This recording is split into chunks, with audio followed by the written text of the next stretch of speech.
Hi friends, இன்றைக்கி நம்ம சேனலில் ரவா லட்டு எப்படி பண்ணலான்னு சொல்லிட்டு பார்க்கலாம் வாங்க. நான் இப்போ ரவா லட்டுக்காக 3/4 கப் ரவை எடுத்திருக்கேங்க. 3/4 கப் ரவைக்கு வந்துட்டு 1/2 கப் சுகர் கரெக்டாக இருக்கும். இதுக்கு மேலே நம்ம வந்துட்டு சுகர் சேர்த்தோம் அப்படின்னு ரொம்ப திகட்டுற மாதிரி ஆகிடும், சாப்பிட முடியாது. நம்ம எந்த கப்பில் வந்துட்டு ரவை மெஷர் பண்ணுறோமோ அதே கப்லேயே சர்க்கரையும் மெஷர் பண்ணிக்கலாம். ஒரு 7-8 ஏலக்காயில் மேலே உள்ள ஸ்கின்னெல்லாம் உரிச்சிட்டு அதுக்குள்ளே அரிசி மட்டும் எடுத்து வச்சுருக்கேன். நம்ம ரவையை சேர்த்து ரோஸ்ட் பண்ணும்போது இந்த அரிசியை சேர்த்து ரோஸ்ட் பண்ணி அரைச்சோன்னா நல்ல மணமாக இருக்கும். 7-8 முந்திரி பருப்பை வந்து 2 உடச்சி வச்சுருக்கேங்க. அதே அளவுக்கு திராட்சை எடுத்து வச்சுருக்கேன். நம்ம நெய் வந்து தேவையான அளவுக்கு விட்டுக்கலாம். இந்த நெய் வந்து நாங்கள் வீட்லேயே உருக்கின நெய் தான். அதோட வீடியோ நான் ஆல்ரெடி அப்லோட் பண்ணியிருக்கேன். லிங்க் நான் டிஸ்கிரிப்ஷனில் கொடுக்குறேன், வேணால் செக் பண்ணிக்கோங்க. இப்போ ஒரு வானலியை சூடு பண்ணிவிட்டு அதில் வந்து 2 ஸ்பூன் நெய் விட்டுருக்கேங்க. நெய் நல்லா சூடான பின்னால் நம்ம உடச்சி வச்சுருக்க முந்திரி பருப்பை சேர்த்துடலாம். சேர்த்துட்டு நல்லா ப்ரௌன் ஆகிற வரைக்கும் நல்லா ரோஸ்ட் பண்ணி எடுத்து ஒரு பாத்திரத்துக்கு மாற்றி வச்சிடலாம்.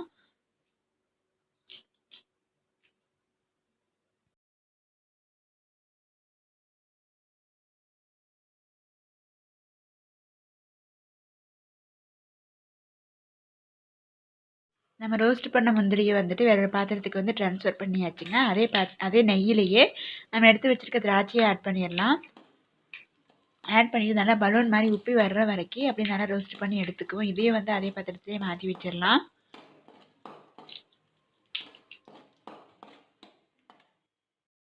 நம்ம ரோஸ்ட் பண்ண முந்திரி திராட்சையில் எடுத்து வச்சாச்சுங்க. இப்போ அதே நெய்யிலேயே வந்துட்டு நம்ம எடுத்து வச்சுருக்கிற ரவையை சேர்த்துடலாம். சேர்த்துட்டு நல்லா ரோஸ்ட் பண்ணி எடுத்துடலாங்க. நம்ம வறுக்கும்போது ரவையிலேருந்து ஒரு ஸ்மெல் வரும். அந்த ஸ்மெல் வர்ற வரைக்கும் நம்ம வந்துட்டு வறுத்து எடுத்துக்குவோம்.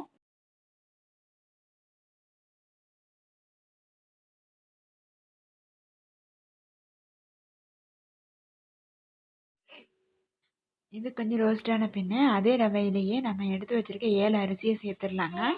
7 அரிசியை சேர்த்து நல்லா ரோஸ்ட் பண்ணிவிட்டு நம்ம மிக்சியில் போட்டு அடிக்கும்போது ரவா லட்டு வந்து நல்லா மணமாக இருக்கும்.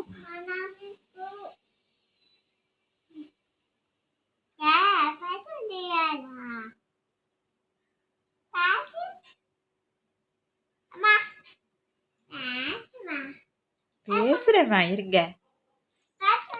நல்லா வறுத்தாச்சுங்க. இதை அப்படியே வேறு ஒரு பிளேட்டில் வந்து மாற்றி ட்ரான்ஸ்ஃபர் பண்ணிவிட்டு நல்லா ஆறின பின்ன இதை மிக்சியில் சேர்த்து நம்ம அடிச்சுக்கலாம்.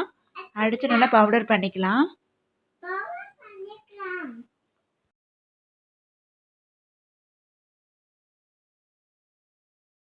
நம்ம எடுத்து வச்ச ரவை நல்லா ஆறின பின்ன மிக்சியில் சேர்த்து பேக்கில் தாங்க ஓட்டணும்.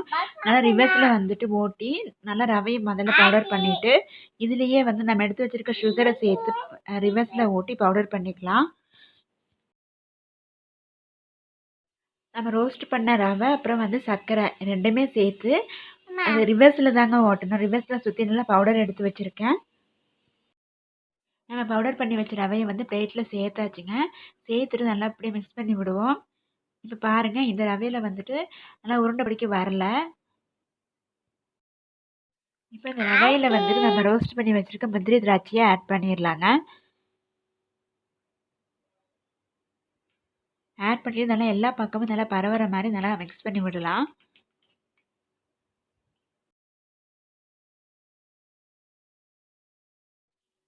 நல்லா அழுத்தம் கொடுத்து நல்லா மிக்ஸ் பண்ணி விடுங்க.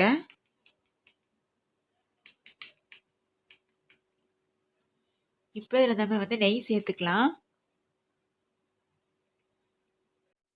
நெய் சேர்த்துட்டு நல்லா மிக்ஸ் பண்ணி விடலாங்க, எல்லா பக்கமும் நல்லா பரவுற மாதிரி.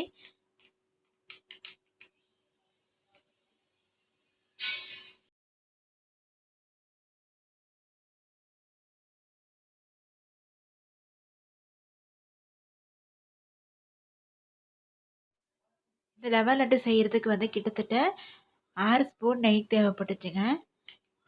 இந்த இதில் ஆட் பண்ணுறதுக்கு மட்டும்.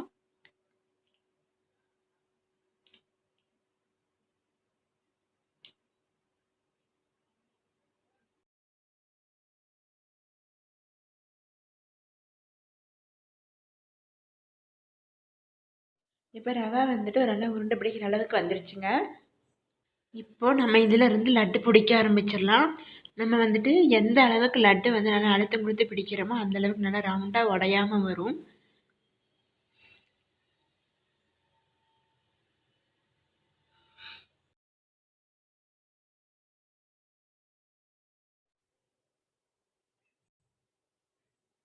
இப்போ பாருங்கள் நல்லா ரவா லட்டு ரெடி ஆயிடுச்சு. பாருங்கள் நான் எடுத்த ரவையில் வந்துட்டு கிட்டத்தட்ட 10 லட்டு வந்திருக்கு. 1 2 ரவுண்டாக வந்திருக்கு, 1 2 வந்துட்டு ஷேப் மாறி இருக்குது. ஆனால் எல்லாம் ஒரே சேம் சைஸ் தான். உங்களுக்கு என்ன சைஸில் வேணுமோ அந்தளவுக்கு நீங்கள் வந்துட்டு ரவா லட்டு பிடிச்சிக்கோங்க. உங்களுக்கு இந்த வீடியோ நல்லா பிடிச்சிருக்குன்னு நினைக்கிறேங்க. அப்படி பிடிச்சிருந்தா நம்ம சேனலுக்கு சப்ஸ்கிரைப் பண்ணிக்கோங்க. அப்படியே பக்கத்தில் உள்ள பெல் ஐக்கானை கிளிக் பண்ணி ஆல்ங்கிற ஆப்ஷன் செலக்ட் பண்ணிக்கோங்க. அப்போ தான் அடுத்தடுத்து போடுற வீடியோஸோட நோட்டிஃபிகேஷன்ஸ் உங்களுக்கு வரும். இந்த வீடியோ பற்றின உங்களோட கமெண்ட்ஸை கமெண்ட் பாக்ஸில் கமெண்ட் பண்ணுங்கள். Thank you friends. தேங்க்ஸ் ஃபார் வாட்சிங்.